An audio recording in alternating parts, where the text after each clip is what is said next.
Yébela vitesse à G. Ça dépend.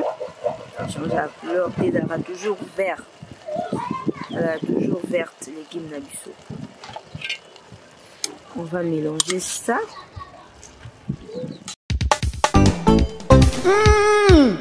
Yébela vitesse à G. Voilà. Ok.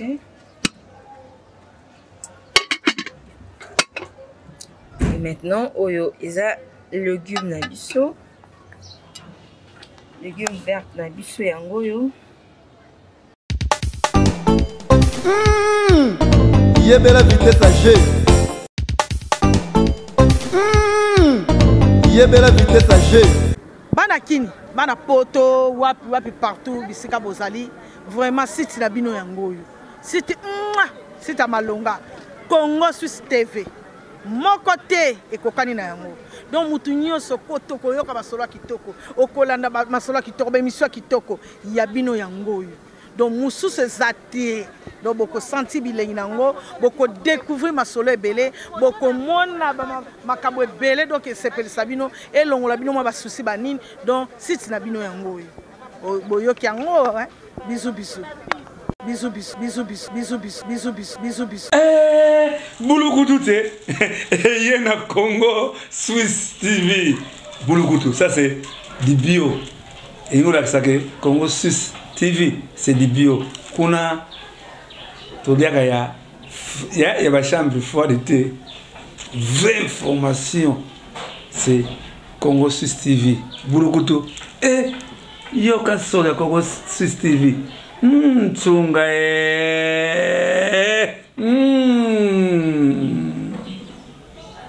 Oui, bana poto, bana bipa union saison bino bolanda biso. Vraiment, vous avez bolanda Congo Suisse TV. Yango ne peneza masolo ya malonga, eza na makambo pene ya malonga na kanti boza décider. Hein? Congo Suisse TV, hein? Congo Suisse TV. Na gangi bafwe.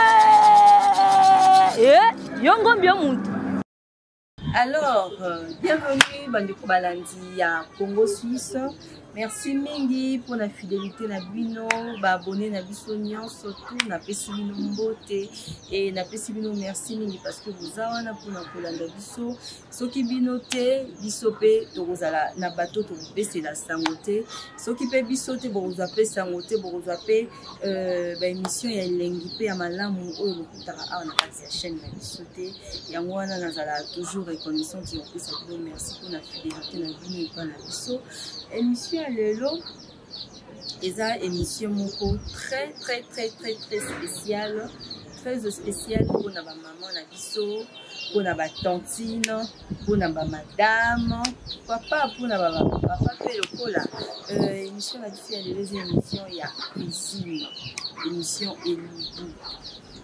Za kolamba recette na biso ya lelo tofunga plateau na biso bomo na ngo bino moko biloko nini oyo toza na ngo ya kolambela bino lelo tozopusa caméra na biso na misa na biso awa bozomona toza na légume oyo babenga yango matembele bao bayebi matembele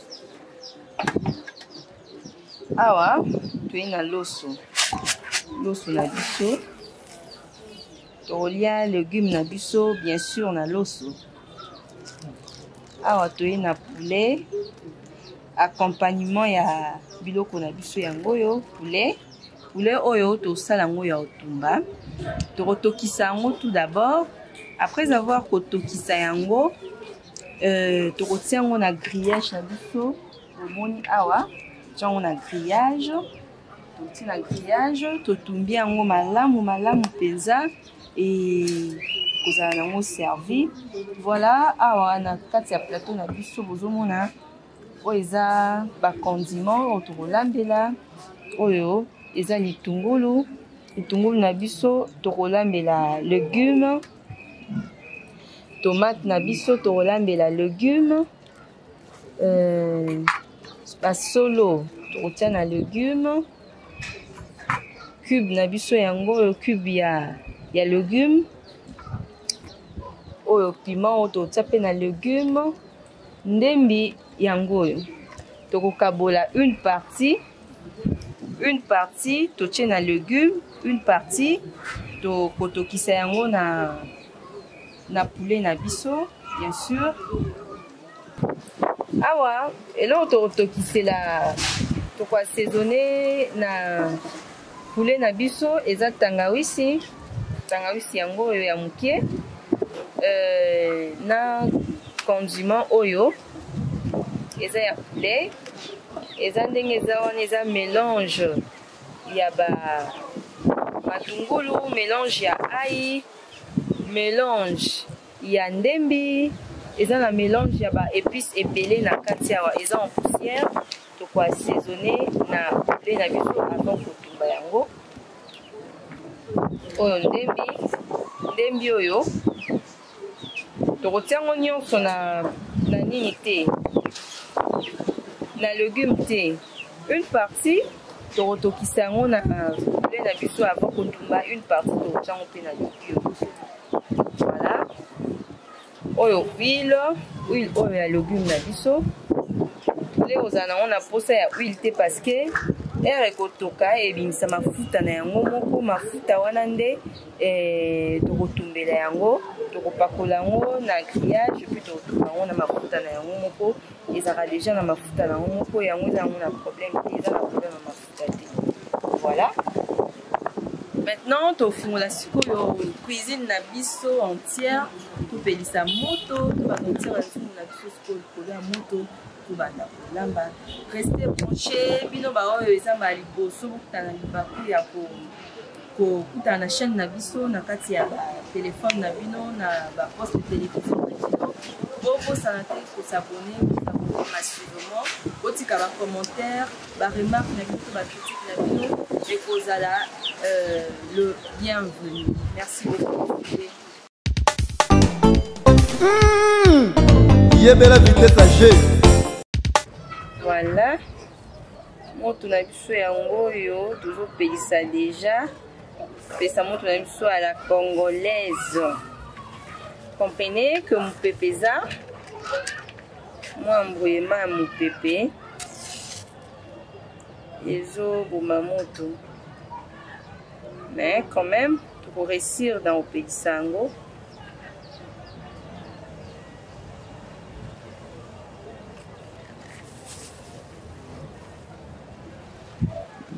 Yango wana epeli déjà sikoyo tozosala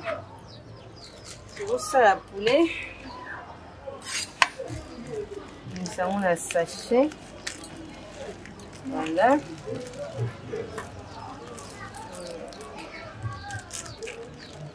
misa poulet na biso na sachet.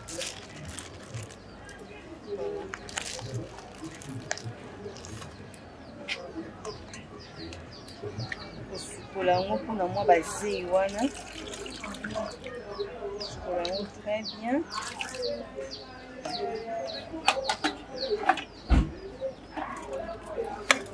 Maintenant tozozwa nzungu oyo tokotokisa na yango.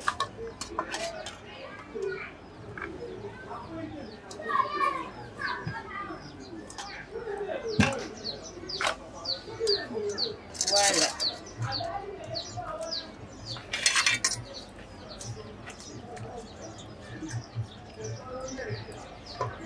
oyo eloko ya bololo ezala na nsima soso na biso fokolongola yango parce que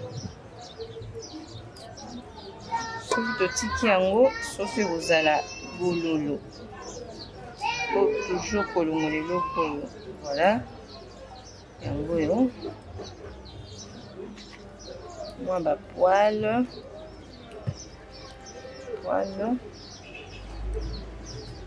ezalaka désagréable na monoko bapoile oyo, soki moto ali yango bebisaka gwa biloko.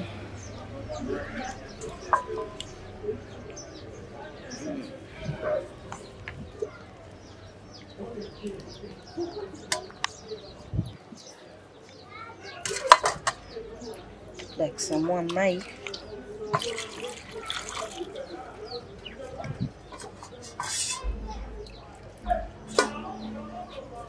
kabola ye sikoyo na katikati. Kabola ye. Voilà.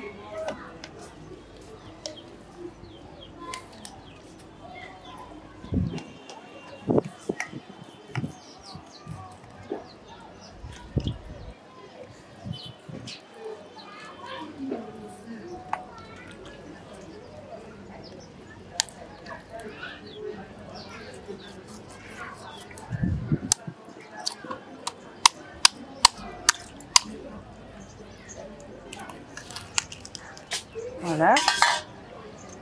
Abon soso na biso. Poto saïbe épice malamu ekota tina kati. Voilà.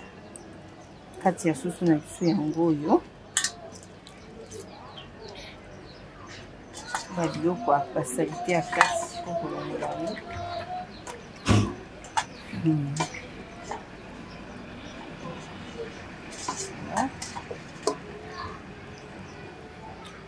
Chai moi bambeli na nzoto po épice ekota vraiment malamu.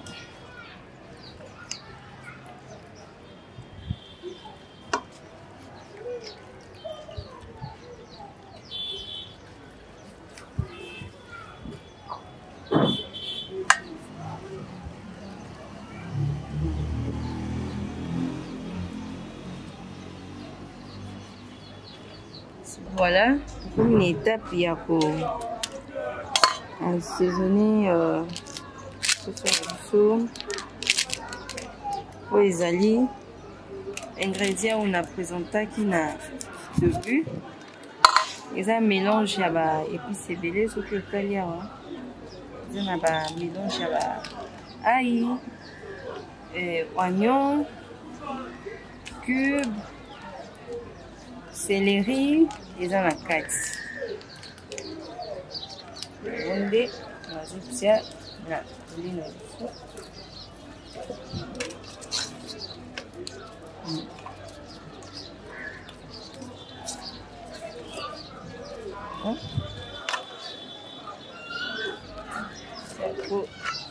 Pour mungwa ekota vraiment malamu mungwa peza wana kati pour bakisaka mwa mungwa. Ok, ordinaire, ok. Voilà. C'est bon? Ah ouais. On est en avance, mais bisous.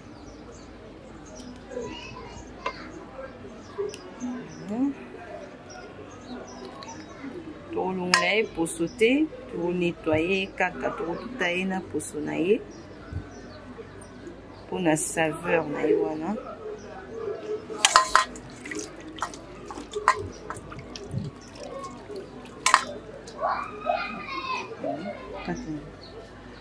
Voilà, à tout à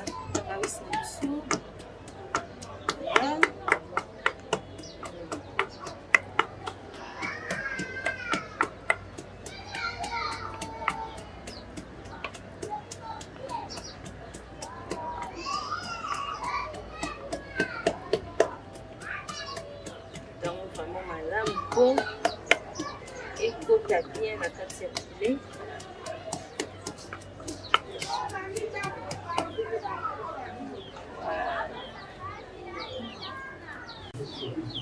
Ezotia na kati ya marmite sika poulet na biso ezwami.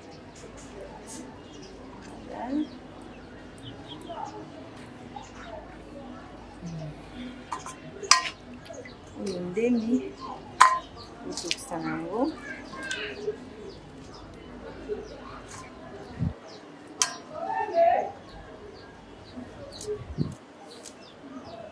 Kati yango ezala mwa mikie.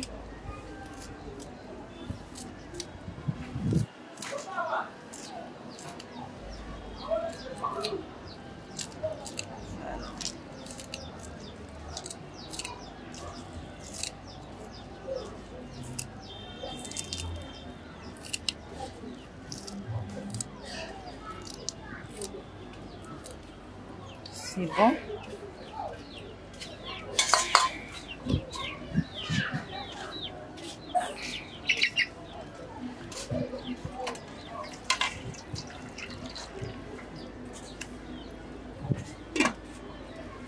biso na moto etoka elemba etoka na mai na yango moko et après ntango mai nango ekokauka tokobakisa mwa mai mokie mpo elemba mwa mingi mpo toyeba kotumba ngo malamu. Voilà, mai ya soso na biso ekauki, bakisi siko mai mpo elemba. Bakisi na mungwa etoka sikoyo makasi mpo elemba.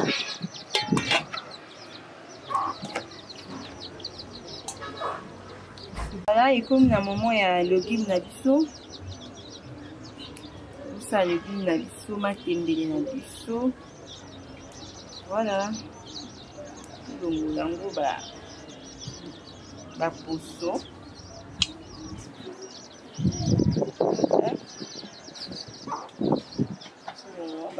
Baposo wana soki tolambi bongo omona ekozolia matembele eza makasi na monoko. Ça a vraiment kitoko te. Ça a vraiment madame.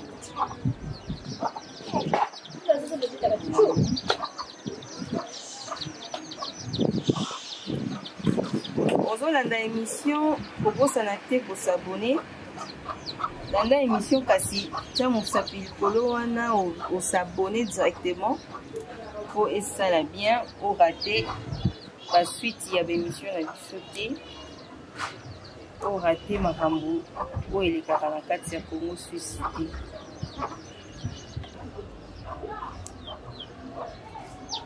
C'est bon. Voilà, nous avons yango yo tozosala yango vraiment. Tozosala yango vraiment kitoko. Longola yango basalite, tolongola yango na banzete na yango.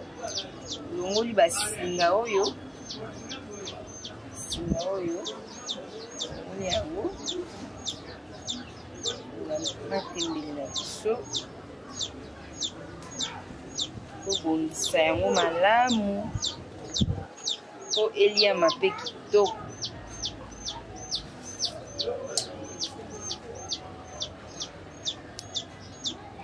Makambo boye bozonga na cuisine ya Congo Suisse, nulle part ailleurs.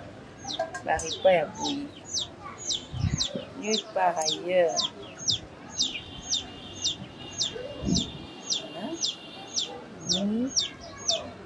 Voilà. C'est ça.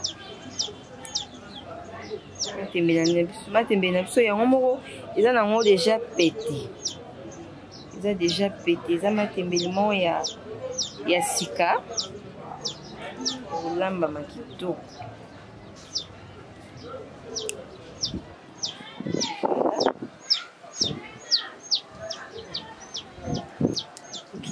Voilà. C'est bon? C'est bon. Voilà, awa. Tozosukola ndunda na biso, matembele na biso.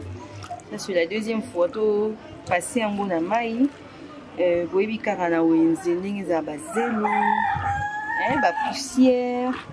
Voilà, tozosukola yango vraiment bien mai penza ekoma pembe boye. Ilakisi ke matembele na biso eteli zelo nyonso elongwe. Maintenant ozambeli po tobanda kokata yango. Tokata yango.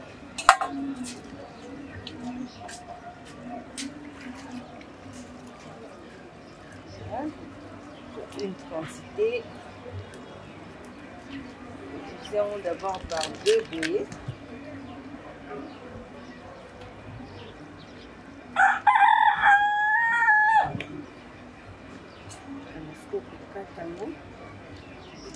Mikie po elimba bien na nzungu.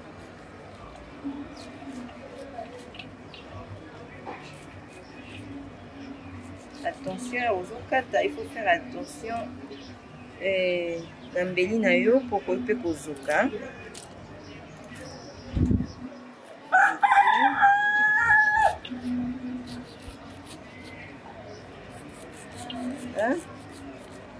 Faites pas attention na loboko à gauche, non salila. Ça va bien.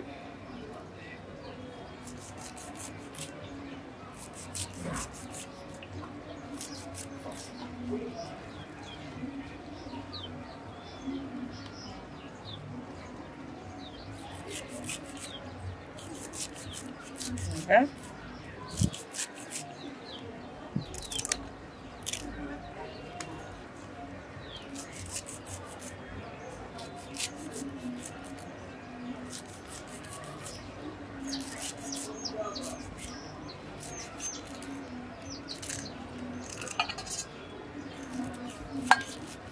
C'est bon.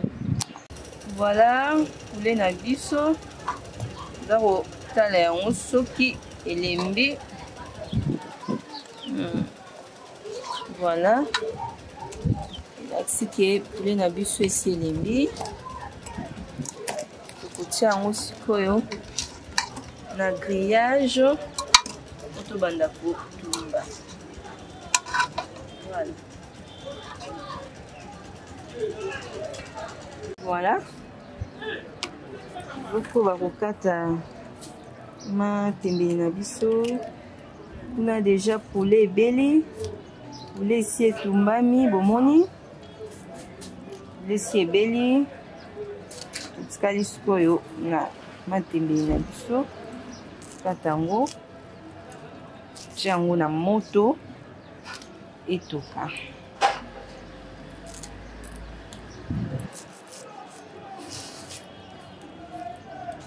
Matembele, ça dépend ndenge yo moko olingi olambela soko olingi olamba ngo ya okata na maboko kayo.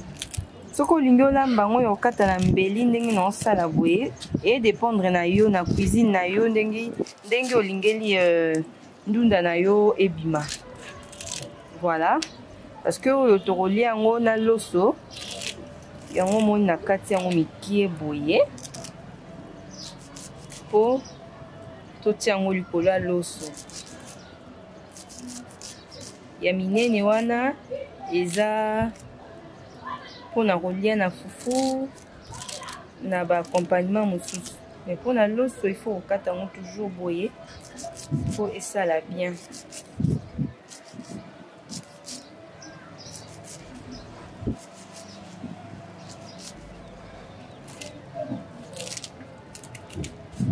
Voilà.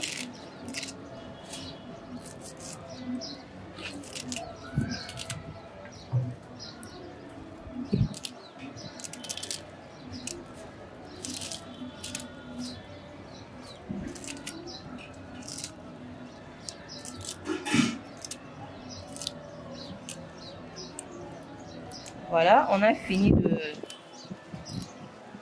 de préparer ndunda na biso tosiko préparer yango po totia siko na nzungu. Tokati yango déjà, eza déjà prêt. Légumes na biso eza déjà prêt po emata na nzungu. Na biso yango oyo ikoti na nzungu. Ikoti na nzungu. Voilà. Ekondaka nango soki etoki yango tozwi nzungu ya mokie boye po ekoka. So tozwi nzungu ya monene esala biso un peu de faux. Matembele soki etoki elembi ekondaka. Voilà. N'oubliez pas de vous abonner pour l'émission na biso Félé. T'es beau pour s'abonner à la chaîne na biso. Vous allez de suite, je vous assure. Ah, tu es na moto na biso mbambula. Tolamba na réchauffe, tolamba na mbambula. Tolamba à la congolaise. Voilà. Tiki yango sikoyo. Etoka. Elemba. Ekolemba. Elembi vraiment malamu. Ne tokoza siko ba condiment na biso kotie. Kotia tomate ya mbuma bomonaki. Oignon bomonaki. Ndembi. Cube. Na ba solo bomonaki na ba piment vert. Tokotia yango na huile. Tokotia yango après. D'abord il faut na ndunda na biso elemba malamu. Alors, tout ça toujours wana vous appétez, vous longo la chaîne, vous allez avoir un bolanda. Émission na biso tina suka to déguster repas oyo ya elengi elongo na bino. Merci beaucoup, continuez à nous suivre, ça sera un plaisir pour nous. Alors, toujours découper tomate na biso en morceaux. Au moins, to kaboli yango en 2 boyés. Kaboli yango en 2 boyés pour esa la sauce ya malamu na kati ya ndunda na biso. Eza mi bimbate quoi. De toute façon, tomate epanzana nango kaka. Ça dépend de moko ou no kati la nango.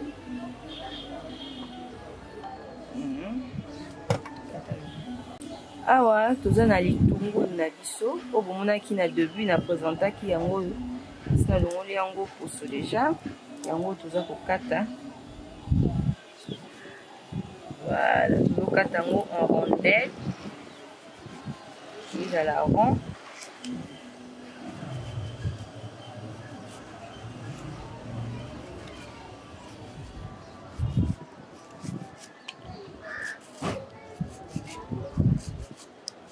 maman, il faut koyeba kolamba en ordre. Et ça te ka que vi litungulu bobandu ko découper en désordre. Biloko pe na kati ya nzungu ekozala en désordre. Et on peut servir na mesa elongi ya biloko eza mabe ezopesa appétit et c'est pas bon.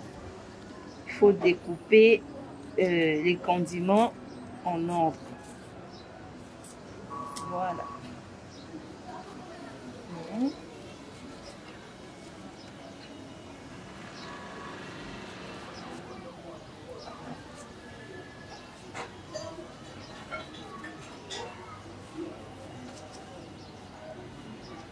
Voilà.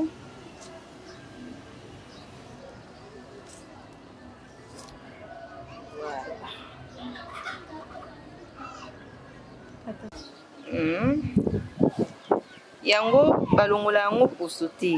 Yango il y a macabre parce que bien feu nango eza ko se retrouver na poso nango oyo. Eza malamu mingi pe pour na santé, eza ko traiter malade ebele, eza ko pesa makasi pe na nzoto. Yango wana il faut jamais kozangisa yango na ba légumes na biso na bandako. Pour découper yango en 2 parties. On va découper ça en 2 parties. Voilà. J'espère que bon moni ndenge na kati yango en 2 parties. Bon moni ba graine eza na kati. Voilà. Les condiments moko très important na ba légumes. Il faut jamais kozangisa yango na ba légumes na biso. Non.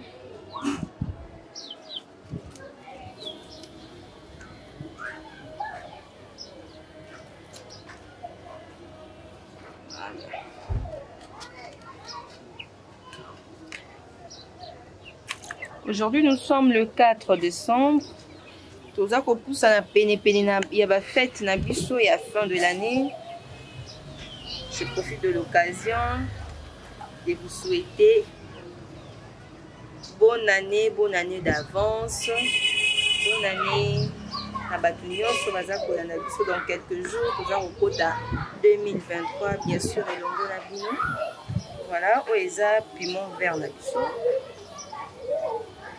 Piment vert. Voilà. Ce que lire rapidement, ce que lire rapidement, là, tu as le choix. Vers aussi à thé. Voilà. Alors, tu as une étape, il y a ndembi na biso. On a longola kindambu pour na na soso. Le reste est en haut. Il y a na légumes na biso matembele. Pour découper en haut toujours moukié.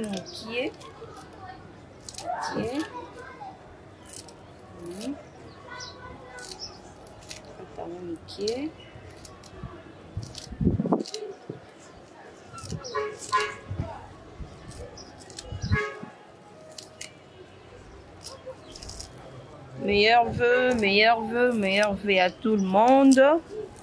Meilleurs vœux à tous nos abonnés. Meilleurs vœux à vous tous. de bonnes choses chez vous. Merci d'être toujours fidèle à notre chaîne Congo Suisse. N'oubliez pas de vous abonner. Pour qui nous suivez pour la toute première fois, n'oubliez pas de vous abonner massivement. Voilà. Donc, je vais condiment la biso na kati ya marmite na biso. Marmite na biso ya légumes. Voilà. J'espère que le légume ici est lembi et si est belli déjà un moko comme on le souhaitait. Voilà. Voilà. C'est bas. Condiment na biso. Non totie maïté parce que le légume yango moko ils aura déjà na maï nango. On va ajouter un tout petit peu maï mukie kaka pour bakisa. Mais juste après.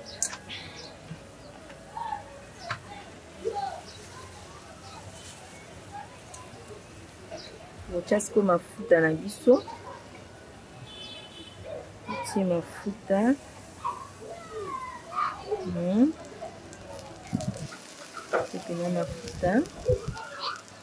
Voilà, on va mélanger ça.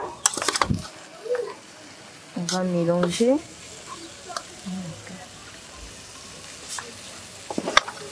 On va mélanger. Voilà. Maintenant, on va ajouter de l'eau.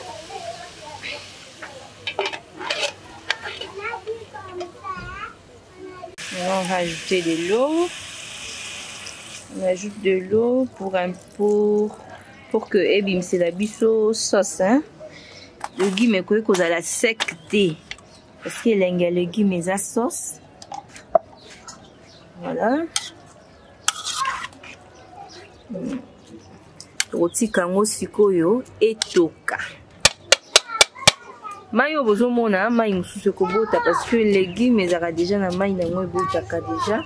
Puis na ba condiment na tie tomate na solo et bien ça fait mai nango tokotika yango etoka mukie ebela ba condiment wana lemba ebele sangana na ndunda comme c'est ko pesa biso sauce oyo toza koluka.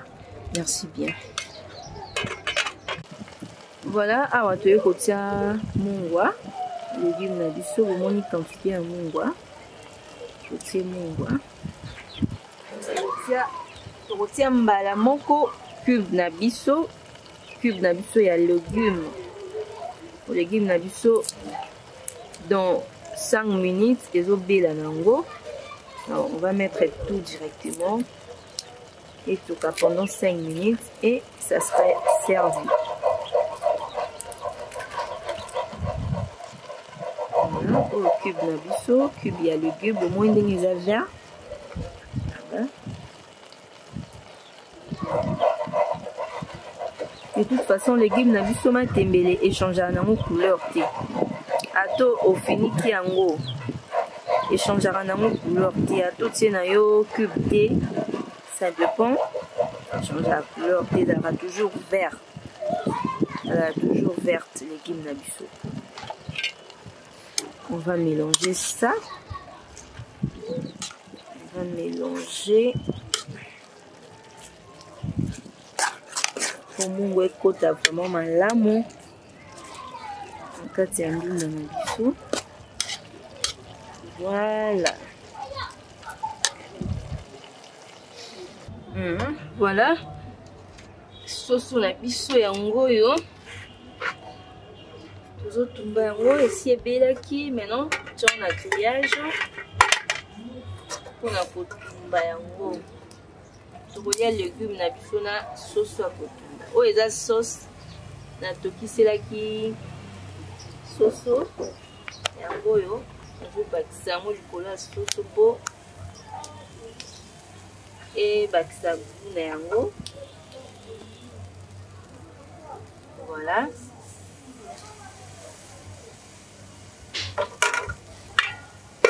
Faut surveiller moto malamu mpo ezika te.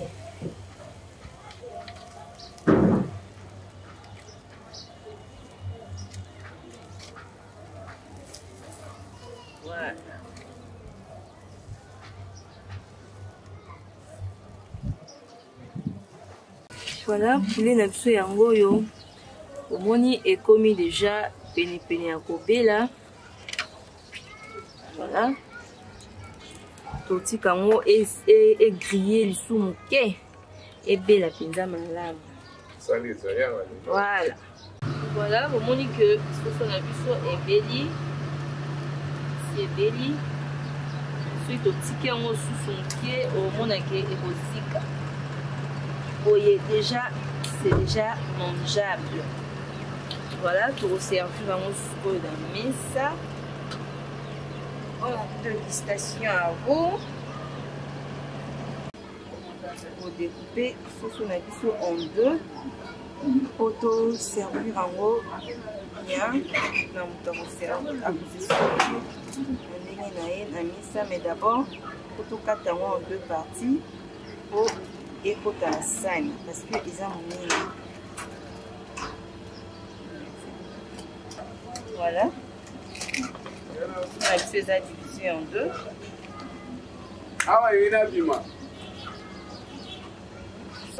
Voilà. Kata peu yo. Kata on kaka pour na ko faciliter. On va se servir malamu. Voilà, comme il a soukaya émission la biso, au moins de lambi, repas la biso, sali logim la biso, lambi soso la biso tokumbi yango, et maintenant et comme il a un moment pour déguster plat la biso très spécial pour lambi. Na kati ya émission na biso ya lelo. Merci mingi bandeko balanzi, merci na bino nyonso tout, merci mesdames et messieurs oyo bozwi moi un plus na kati ya émission na biso. Merci parce que vous suivez biso na tondi bino mingi bambo tebele lisusu bisika bozali. N'oubliez pas surtout de vous abonner, botika ba commentaire na bino, ba remarque na bino et bozala le bienvenue et pas une biso. On se retrouve très prochainement. D'abord, on va se servir d'abord. Vous allez voir comment on va se servir, comment on va déguster notre repas de ce jour. Et après, on va se dire au revoir. Yebela vitesse âgée. Oui, ils ont na biso na présenté Kiango de le début qui est au lait légumes na biso na poulet na l'osso. Voilà. Pour servir yango na sani. Servir quantité oyo na kolia. Voilà. Ok. Et maintenant oyo eza légumes na biso. Légumes verts na biso yango yo. Servir yango pe. Côté yango pembeni to côté yango likolo loso, ça dépend ndenge yo lingaka décor na ezala na sani oyo piment vert na biso oyo ezali solo.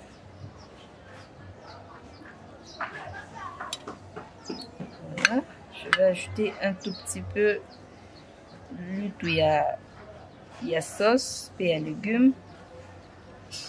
Ça serait bon pour moi. Voilà, awatoye. Enfin, na poulet na biso ototumbi. Poulet na biso yango yo. Voilà. Nous avons un morceau moko. On a découpé qui en deux. Yango yo. Voilà.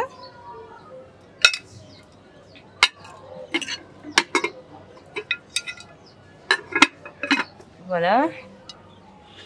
Nous allons déguster notre repas. Voilà.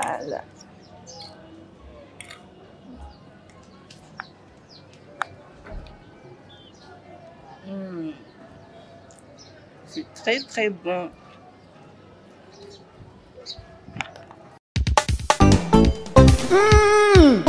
Yebela vitesse âgée.